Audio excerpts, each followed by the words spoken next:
Before I get started, Scott, I'm sorry, he got me off on the subject when he started talking about singing. I didn't know that was going to come up. But that, I'll just read this. Zephaniah 3:17, the Lord your God is with you, the mighty warrior who saves. He will take great delight in you. In his love, he will no longer rebuke you, but get this, but he will rejoice over you with singing. One of Peggy's two favorite passages, and she choked up like I'm choking up. Every time she called that to our attention, she said, can you imagine God singing over us? We think in terms of us singing to him. What about him singing over us?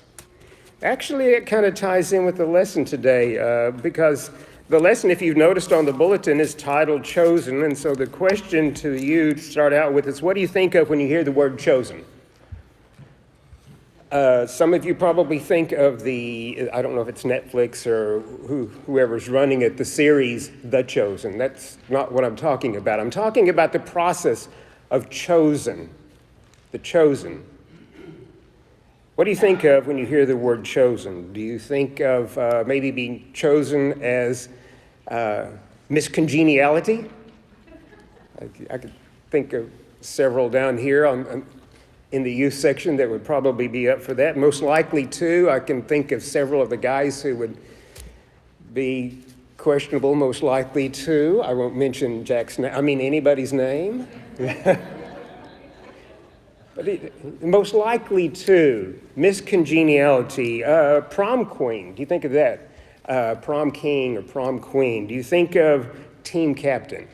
Chosen to be team captain.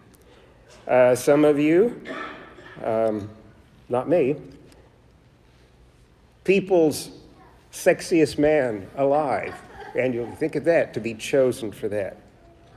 What about being chosen for a marriage proposal? What emotions do these conjure up? What thoughts, what emotions do you have when you think about the idea of being chosen for something? Well, that's just exactly what Tom has read to us. I don't know if you picked up on that, but twice in the passage that he read from Ephesians, it talks about, for he chose us. In him we are also chosen. We are chosen. How does it make you feel when you are selected? And how does it make you feel whenever you understand, and there's a tricky word that comes up in here, there's a religious word that comes up in this passage about predestination. We are predestined. We're not going to get into that today about how that term has probably been misused, but the Bible definitely does teach predestination. And I think the context of this is exactly what he's talking about with predestination. The idea that this isn't something that God just came up as a plan B for us. This was the intent from the very beginning. This was God's plan before the creation of the world, that we would be blameless in his sight. This was predestined. We've been predestined according to the plan of him who works out everything in conformity with the purpose of his will. It's like the idea of God singing over us. You are special. You are special. I don't know if you know this. I don't know if people have told you this not enough, but you are special. You're very, very special. Romans, let's look at a couple passages. I've got so many here that some of them are going to have to get whittled out because we just flat don't have enough time for them this morning. But Romans chapter 8, a passage we love to quote so often. We know that God causes all things to work together for good to those who love God, to those who are called according to his purpose. For whom he foreknew, he predestined to become conformed to the image of his Son, that he might be the firstborn among many brethren. And whom he predestined, these also he called. And whom he called, these he also justified. And whom he justified, these he also glorified. You're special. You're very, very special. You have been called. You've been selected. They opened the little envelope on the stage at the awards ceremony, and they said your name. How does that make you feel? To be called, to be chosen, to be selected. Well, let's put it in another sense. 1 Peter 2:9. Peter would write, but you are a chosen race, a royal priesthood, a holy nation, a people for God's own possession. How does that make you feel? If you studied Old Testament very much, you know that the priesthood was a very select group. They were selected out of a much larger selected group. They were the elite of the elite, okay? That's what we're called. That's what you and I are called. I don't know how that makes you feel, but it makes me feel sometimes a little nervous, but a little proud, a little special to know that, well, actually, I'm God's favorite child. And you are too. Every one of us are his favorites. We are chosen. We are selected. We are a priesthood, a holy nation. The King James, I struggled with this because I grew up in the 50s when King James, well, after all, King James is what the Apostle Paul used. So that's a joke. Okay, don't quote me on that one. You are a peculiar people. Now, to a teenager, you don't want to be peculiar. You want to be part of the crowd. And that one always, I had a little bit of a difficult time with that until I realized later on in life that if you live like Christ, you are peculiar. You are different. You're not going to be like other people. That people are going to look at you and say, you're a little bit different. There's something different about you. You don't see things the same as the rest of the world does. And your response should be, oh, because I was chosen. I was chosen. And I accepted the calling. The calling actually started, if you trace it back, you're going to go back to Genesis 12, 1 through 3, where God spoke to Abraham, and he selected Abraham to be the father of his nation, a great nation with population like the sands of the sea. You just can't count them. Can't count them. But you see, that therein lies a problem. Therein lies a problem. Some of us have a tendency to focus in on numbers. And we look at that verse and say, oh, the sands of the sea, you can't count them. And they just grew and they just grew and they just grew and they just grew.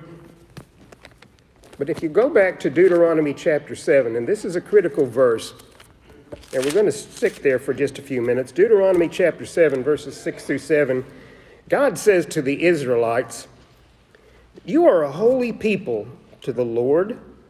The Lord your God has chosen you to be a people for his own possession out of all the peoples who are on the face of the earth. Okay, we've got that. We've been talking about that. But verse 7, the Lord did not set his love on you.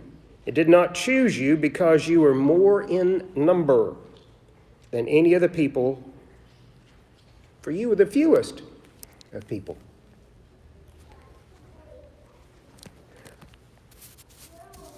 I will try not to get off on a soapbox, but I think we put way too much emphasis on numbers in this country. We put too much emphasis on numbers in the church. We have more than that group. We don't have as many as what we used to. It's numbers, numbers, numbers. And yes, I understand that each number represents a soul. And I'm not saying that's incorrect, and I'm not trying to discount the numbers business. But I will tell you this, I don't believe God is that concerned about numbers. I think that is a man thing. I think we tend to focus in on our great numbers, and if we have great numbers, we can do great things. Let me tell you why I think that. You ever heard of a man by the name of Gideon? who happened to be a judge, and they were about to confront the Midian army, I believe it was. Midian army had quite a few people, and the Israelites were a little bit afraid of the Midianites because they had a better military. They were more of a warlike nation than the Israelites. The Israelites hadn't been out of captivity that terribly long. They didn't have the best army in the world. Let's put it that way.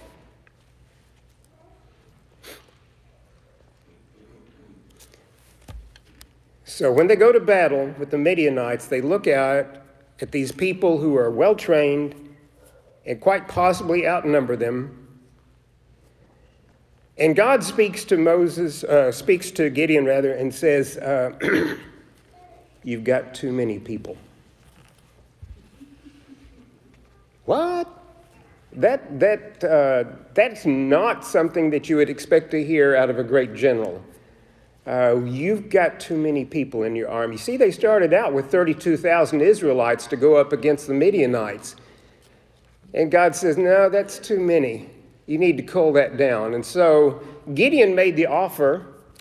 And I love humor. You didn't know. I find this hilarious. Gideon made the offer to the Israelite army, if you're a little bit apprehensive about this, if you're just scared, you go home. It's okay. We're trying to whittle down the number in the first place. Out of 32,000, 22,000 of them went home. I don't know about you, but I may very well have been in the 22,000. If that's an option, and it's not going to be held against me. I teach school, and one of the things that I always look for is somebody when they say, "Is this going to be on the test?" Okay. If I don't have to, I won't. Okay. That type of principle. But then Judges 7, verse 2, God said, you still got too many. 10,000 is still way too many. And his reasoning for that was, the people who are with you are too many for me to give Midian into their hands, lest Israel become boastful, saying, my own power has delivered me. You see, that's a problem with numbers. When we start counting numbers, we forget about God. Numbers do not equate to power. God equates to power. God is power. God does not need numbers. In fact, sometimes numbers unhook us from God because we think, look what we did. And God says, you didn't do it. I did it. Don't try to take credit for it. And you see, that is the issue that comes up with the Israelite people. They got to the point where they felt that they were so special, that they were elite, that they were the only ones that God was interested in, and they developed this arrogant attitude. And arrogance is one of the things mentioned that God hates. So yes, you are a chosen people, but don't get cocky, okay? Don't get arrogant. Don't get full of yourself. You're not special because of who you are or your numbers or what you are. You are special because God has called you. There's a young man who had this idea, who understood this idea. In 1 Samuel chapter 16, we find a young man by the name of David who was chosen to be the next king of Israel. He was to take the place of Saul, and Saul was an outstanding looking leader, taller than the rest of the folks, which I always resented. You don't have to be tall to be a great leader. He was taller, he was good looking, he was just the type of people that people would literally look up to and that they would follow. But he got a little full of himself, turned his heart against God. Scripture says the Spirit of God left him, And Samuel was called to replace him with David, a small, young, teenage boy. Basically, he was the little brat that had to go out and take supplies to his brothers and do everything like that. And God says, that's the one I choose. And Samuel maybe hesitated a little bit. And God said, don't look on his outward appearance, because I look on the heart. I look on the heart. I think that's 1 Samuel 16:7. Okay. So how does that play out? So what was he chosen for? Well, what he was chosen for was to be a leader and to funnel God's will through his life. So when he goes out to the battlefield, which he didn't actually go out to the battlefield intentionally, he was just taking some supplies out to his brothers, and when he gets there, he sees that they're facing giants. There's a guy by the name of Goliath who's probably somewhere around 9 foot tall, big old dude, well-trained, part of the Nephilim that had inhabited the hill country for years and years, and part of the reason why the Israelites had decided they couldn't go into the land of Canaan in the first place, because they got giants in the hills. They didn't. Even though they were chosen, it never dawned on them that God was the one who was going to give the land to them. So, I'm sorry, I love stories. So David goes out, and he sees the giant, and he said, why hasn't anybody taken him out? This guy is blaspheming you, and he is blaspheming God, and somebody needs to do something about it. And everybody just kind of looked around and said, but he's too big. He's too big. And David had the gumption to realize that, yeah, he is too big, and yeah, they outnumber us, but that's not who's going to go out and fight him. God is going to go out and fight him. I just happen to be the guy there carrying the slingshot and the 5 stones, which somebody has asked, why did he take 5 stones? Somebody else has pointed out because Goliath had 4 brothers. I don't know if that was a scenario or not. I really can't tell you what was on David's mind when he goes out. I think he was probably a little scared. I mean, he was confident, but confident is not stupid, okay? Confident is just says God is going to do something. And maybe those 5 stones is I have to reload. I don't know, but I'm going out there, and whatever happens, God will take care of it. That is the point. That is the point. What have you been chosen for? Yes, it's great to be chosen, but you have to be chosen for something. Okay, for my OSU fans, I'll have to confess, sometimes I watch OU games. And a couple of weeks ago, in the OU game, I think it's Iowa State that they were playing, things got a little chippy towards the end, and there was some things going on between the players and everything like that. And the announcer pointed out something. He said, the referee has called the team captains over, and he's told them, you go take those guys and explain to them, we're not going to have that.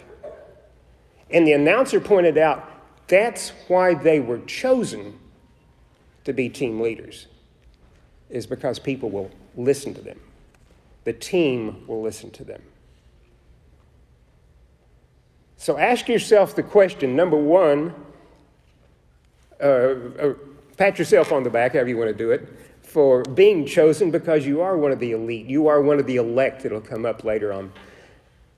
But now ask yourself the question, what have you been chosen for?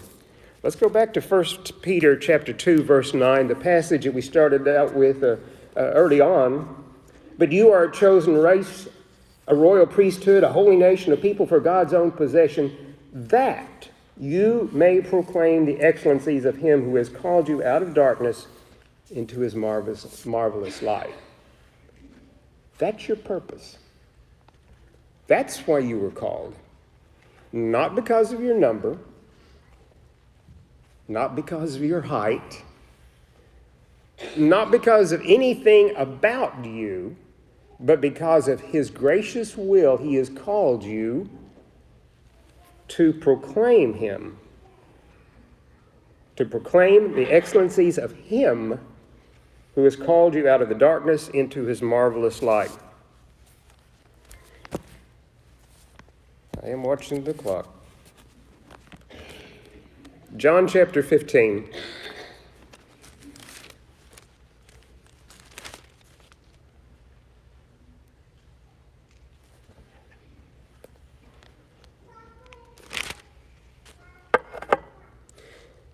Jesus said to his disciples, "You are my friends if you do what I command you. No longer do I call you slaves, for the slave does not know what his master is doing, but I have called you friends, for all things that I have heard from my Father I have made known to you." Verse 16, "You did not choose me, but I chose you and appointed you, that you should go and bear fruit, and that your fruit should remain, that whatever you ask in the Father's name, he may give to you." That's our purpose. That's our calling. That's why we were chosen. John chapter 12. I love this chapter. Scott talked about it a few weeks ago. Seems like it comes up in almost every conversation that I think of. John chapter 12, there were some of the people who came to Philip and they said, "Sir, we wish to see Jesus." And when Philip brought them to Jesus, and they wanted to see Jesus, they wanted to know what this guy is all about. This one that they did not yet understand was the chosen one. Jesus says these words, "Truly, truly, I say to you that unless a grain of wheat falls into the earth and dies, it remains by itself alone. But if it dies, it bears much fruit. He who loves his life loses it, and he who hates his life in this world shall keep it to life eternal. If anyone serves me, let him follow me, and where I am, there shall my servant also be. If anyone serves me, the Father will honor him." Do you hear that? Now let's read the next two verses. This wasn't just something Jesus said. Verse 27, Jesus said, "My soul now has become troubled. And what shall I say? Father, save me from this hour? It's for this purpose I came to this hour. Father, glorify thy name." And there came therefore a voice out of heaven that said, "I have both glorified it, and I will glorify it again." What's your purpose? We're going to have a few comments after our communion service, after our time together in communion, to fellowship. But keep in mind, Jesus knew what his purpose was. And even though it was troubling, even though it was challenging, even though it meant his own death, he knew his purpose. And that's the reason he came. And he fulfilled that purpose. And this is what we remember this morning as we partake of the Lord's Supper, that Jesus not only taught us how to live, he gave us the example and showed us how to live. Passage we started out with, Romans 8. We know that all things that God causes to work together for good to those who love God, to those who are called according to his purpose. For whom he foreknew, he also predestined to become conformed to the image of his Son. To be conformed to the image of his Son. And whom he predestined, he called. And whom he called, he justified. Whom he justified, he also glorified. Paul will use another term here in addition to the word chosen, elect. Elect. And I know that term election, elect, has some negative connotations for us. But how would you like to receive God's vote? Be elected by God. This is a terminology that Paul will use here when he'll talk about how special we are as Christians and how we are called for a purpose. Listen to how he describes these things. What shall we say to these things? If God is for us, who can be against us? He who did not spare his own son, but delivered him up for us all, how will he not also freely give us all things? Who will bring a charge against God's elect? God is the one who justifies. Who is the one that condemns? Jesus Christ is he who died, yes, rather, who was raised, who is at the right hand of God, who also intercedes for us. Are you hearing the confidence that Paul is expressing here? And listen when this confidence comes into play. Who shall separate us from the love of Christ? Shall tribulation, distress, persecution, famine, nakedness, peril, or sword? For just as it is written, for thy sake we are being put to death all day long. We are considered as sheep to be slaughtered. But, verse 37, but in all these things we overwhelmingly conquer through him who loved us. For I am convinced that neither death, nor life, nor angels, nor principalities, nor things present, nor things to come, nor powers, nor height, nor depth, nor anything created, that's a lot, nor any other created thing shall be able to separate us from the love of God, which is in Christ Jesus our Lord. In just a few minutes, we're going to sing a song, and you're going to have an opportunity. If you'd like to have the prayers of the congregation, if you want to, you can come down front, and we'll have men or women down here who will meet you. You can go out into the foyer and have people who will pray with you in that area. If you'd like to be baptized, we'd love to talk to you about that and bring you into the family so that you can be one of the chosen, one of the elect, be part of God's family. But before we do that, I just want to ask you to stop for a few minutes and think about, I think it's 2 questions I got here. Think about these 2 questions. Think about them right now and think about them this next week. Number 1, what challenges are you facing in which you are outnumbered? What challenges in your life right now are you facing that you are outnumbered, and you just flat out know that? What giants are you facing? There are giants out there in this world. God doesn't ever sugarcoat this. Folks, there are giants out this world, and they're bigger than us, they are stronger than us, and they outnumber us. But they are not bigger than our God, they do not outnumber our God, and they are not as near as strong as our God. That is where our salvation lies.